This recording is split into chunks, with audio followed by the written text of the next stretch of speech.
Today is Wednesday. I've got the midweek observation from today's chapter in Proverbs. Proverbs chapter 8, verses 32 through 36.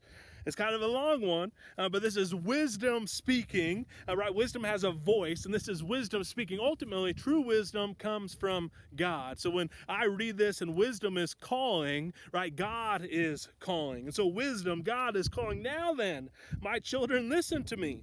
Blessed are those who keep my ways. Listen to my instruction and be wise. Do not disregard it.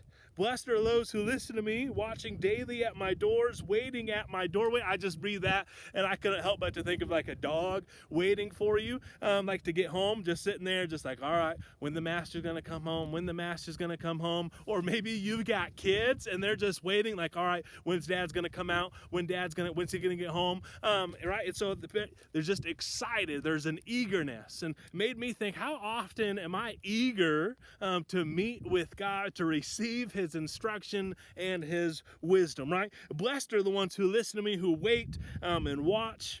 Verse 35, for those who find me find life and receive favor from the Lord, but those who fail to find me harm themselves, and all who hate me love death, right? There's this wisdom calling and saying, hey, come, you will be blessed, you will find favor, and what those things look like may not be the blessing and favor that immediately comes to our mind. It may not be riches, it may not be fame, but I guarantee you that if we seek God with everything we have, we're going to be blessed with hope in everyday situation, with joy of the Lord. We'll be blessed with healthy relationships. And so whatever that blessing and favor looks like, God is saying, come and seek after me, and you will be blessed, and you will find favor. Eagerly look to me for instruction, and not just listen to it, but put it in place.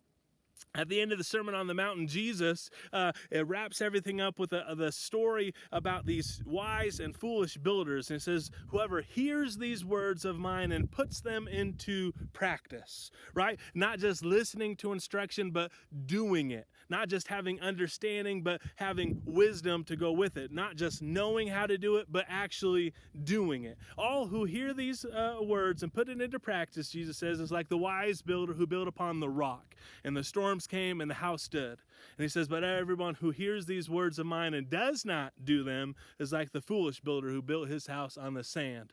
And we all know that a sand foundation is not going to withstand the rain and the wind and the storms of life. And so God, wisdom is calling, come and seek after me, gain wisdom, gain relationship with God, find hope in him. And as a result, we will be blessed. We will be the wise builder, building upon a firm foundation of doing what is right and noble and good. And I just love and by the way, and all who hate me love death. And so like if we hate wisdom, we go, wisdom, I don't need any wisdom, right? It's pretty pointed in saying, hey, you love death. You hate wisdom, you love death. You love wisdom, you get blessed and you find favor. And given those two options, I'm choosing blessing and favor and wisdom every time.